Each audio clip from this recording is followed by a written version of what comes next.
Уважаеми зрители, сега ще разговарям абсолютно на три певици, които са и много, много атрактивни.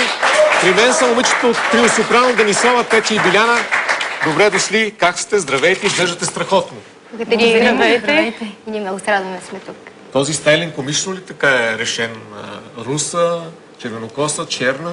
Кой го е решил така да бъдете? Да, умишлено е решено между нас трите. Съответно, искахме представата за нас, нали, да е трите типа жени и по-скоро трите крайности, може би, трите контраста. И умишлено всяка е избрана да бъде в този свят, защото цвета отговаря съответно и на темпераментната ни. Твоя темперамент какъв е? Аз съм по-спокойната в триото някакси, по-балансирам нещата между нас трите. Билянчето е с по-така огнен темперамент. Ние сме острите характери, а тя балансира. Имаме си блондинка. Имаме си блондинка. Как между другото го решихте помежду си? Аз съм блондинката, ти си черната, аз пък червената. Само аз бях руса. Само вие бяхте руса, да. А пък... Аз бях близка до тъмния цвят, но не бях черна. При нея беше най-големия контраст, защото тя беше в... Аз бях с кистенява коса и много бързо приех идеята за червено. Така бихте пробили в друг жанр, така облечени, така изглеждащи. А защо избрахте по-непопулярното изкуство? Опера, евергрини? Смятате ли, че това се харесва на хората? Ние не сме го избирали заради триото. Ние сме го харесвали още преди да се съберем като трио, като ученички, така сме ходили на концерти, опери, тогава все имаше повече, отколкото сега в интерес на истината. И така това се е зародило в нас като доста по-малки. Не е било в следствие на това ще правим трио и ще бъдем оперни певици. Няма да бъдем, да кажем, в друг жанр. А как се събрахте? Как се роди идеята да пеете заедно, да сте трио? Аз имах едно участие на едно частно парти и тогава за първи път изпробвахме класиката на такъв тип участие. И публиката прие много различно от това, което аз очаквах. Честно казано, имах своите притеснения. И веднага след това се чух тогава с моя вокален педагог. Притеснения дали се хареса. Да. И изведнъж, о Боже, публиката хареса такива културни песни. Те платиха и така много емоционално реагираха. За мен това беше показател, че наистина може би хората имат нужда. Аз съм гледал в Дубай, има едни фонтани на Андрея Бочелио за учение с музиката и вижда, събират се десетки хиляди хора и изведнъж, да речеме, 20% от тях започват да плачат. Всеки пети започва да плаче, като слуша и като гледа това шоу. Въздейства музиката, да.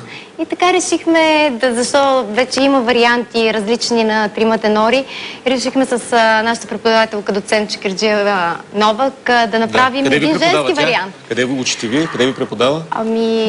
В академията. Аз в консерваторията съм завършила и след това тя на мен ми преподава. И в крайна сметка така се създаде триото. Решихме да пробваме с жени, няма такъв вариант. Тоест вие не сте били приятелки преди това?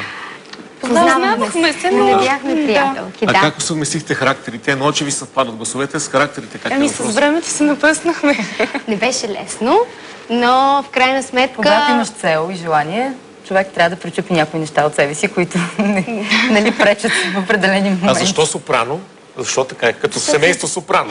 Да не сте от мафията. Да не сте мафиоти. Ние така се чурихме дали да не се снимаме с пистолети, за да се... Супер идея. Като момичета на Джеймс Бонд. Понеже и трите сме такъв тип гласове. Сопрани сме и трите. Има ли разлика между гласовете ви, че са три или... Да, три различни типа сопрано сме. Как три различни? Аз знам, че са различни видове, но само толкова. Имаш лиричен, нали? Аз съм лиричен с колоратурни височини, Биляна е спинтов сопран, Денислава е драматичен сопран. Тоест, тембъра е различен. Спинтов, това е глас с повече метал, от такава музикална терминология, ако можем да се изразим. С повече плътност, също време подвижен глас. И с подвижност, да. Добре, разкажете малко за себе си, всяка по-отделно. Откъде е семейство? Съвсем накратко, разбира се. Как бихте се представили, ако трябва да се представяте някъде? Айде с черната да започнем. Добре. Откъде си? От Пловдив сме и трите. Още от малка така съм се насочила към музиката. От дете свирах на гадулка, след това се бях насочила с поп и джаз пеене, но съответно открих, че това не е моята сила. И с течение на обстоятелствата се срещнах с моя нашия вокален педагог, при което тя откри, че имам съответно оперен глас и така в академията кандидатствах, в музикалното училище завърших и до момента, в който трио сопрано се събрахме. И така израснала съм в голямо семейство, 5 братя, една сестра. 5 братя, една сестра. 6 деца, браво. 7 с мен. Ти? Ами аз съм една. Контрастно на Дени съм само една. Също влизам в клишето. От малка така интерес към музиката. Сега в гимназията много се колебаех. Всъщност преди гимназията дали да запиша музикално училище или вече гимназия. Съответно тя надделя. Но след нея нямаше как да се избяга от музиката. Академията в Пловдив, завърших педагогика на обучението по музика, после изпълнителски клас оперно пеене и сега съм магистратура също оперно пеене. Вижте как хубаво се представиха те. Да. Имат дар слово. Да, аз като блондинка също ще опитам. Майка ми е физик, баща ми е лекар и аз реших първоначално да се ориентирам към точните науки. Завърших МЕИ с специалност индустриален маркетинг и менеджмент. Блондинка МЕИ, добре. Да. И докато учих още втора година менеджмент, Мичо, тогавашната ми преподавателка по пеене, всъщност бъдещата ми. И започнах да уча едновременно консерватория и МЕИ. Пътувах всеки ден Пловдив София, защото учих в Пловдивския филиал. Значи много усилия си положил. Да, доста път. И така завърших и консерваторията, и менеджмента. Трета година сте заедно. Къде сте се вълнували най-много, като сте пеени? Имате ли някакви вълнуващи участия? Имахме едно невероятно участие миналата година в Пловдив на Античния театър. Тогава... много красиво. Да. И ние за нас беше радост, че това е точно в нашия град и то не е на случайна сцена на Античния театър. Имаше конкурс Мистер и Мисис Академика, избираха и нас ни поканиха като гости. 3000 човека имаше. И беше уникално. Всички станаха на крака, журито се държеше за ръце.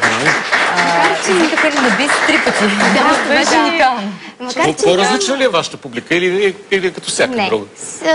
Смятате, че хората слушат всичко хубаво. Може да слуша фолк и след това да плаче на опера, така ли? Да, наистина е така. Това ни показаха участията, които имаме, защото даже не можем да ги степенуваме, примерно и като най-вълнуващо. Във всяко едно участие има нещо, което ни кара... А бъркали ли са ви с фолк певици? Ние даже днес имаме кастинг за фолк певици, по-нататък един много интересен материал.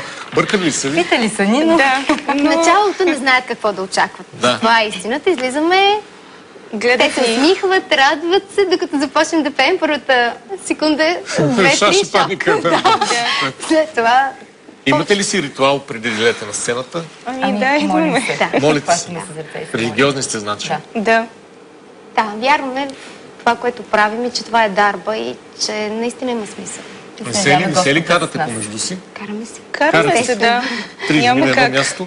Да, караме се, но имаме така да ги наречем градивни спорове. Да. Кой се грижи за тоалетите ви? Добре изглеждате? Спонсори ли имате или не знам? Не, спонсори, за съжаление, нямаме, но имаме една страхотна дизайнерка, Пети Да. Кръстева, която подарява всичките ни тоалети. Освобождате ли се, човек. предполагам, доста? При този външен вид? Еми, да. Аз знам, че от вас е омъжена, доколкото знам, или? Ти си омъжена. Блондинката, както винаги. Да, Имаш и... по-бързичко, да. Да, имаш и детенце. Имам дъщеря, да. Да. Добре. Разбрах, че сте ми подготвили някакви изненада. Да, ама ние първо разбрахме, че Да. вие така сте много музикален. Аз? И особено Много добре сте се разбрали. руската музика. Значи, руска музика много харесвам. Руски, съветски песни, но не съм много музикален. Ако аз запея, вие ще избягате със Едно сигурност. предизвикателство тогава. Какво предизвикателство? Аз да пея ли? Да. Какво? Искате аз да ви пея на Да. вас? Ами на да. три сопранота. Ама Аз не. дори не знам какъв е моят глас. Да Моя- чуем. Ами да чуем тогава. Добре.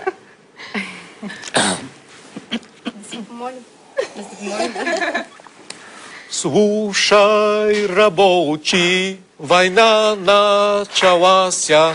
Бросай свое дело, поход собирайся.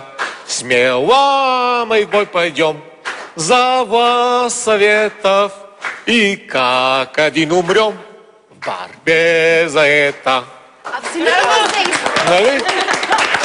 Айде сега вие сте наред.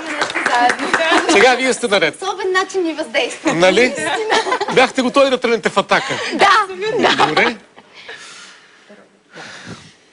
Ехали на тройки с бубенцами. Вдали мелькали огоньки. И когда войне теперь за вами, душу мою развеят от тоски. Дорога длинною, да ночкой лунною, да с песней той, что вдали птиц звеня, да с той старинною, да с ними струною, что по ночам так мучила меня. На на на на на на на на на на на на на на на на на на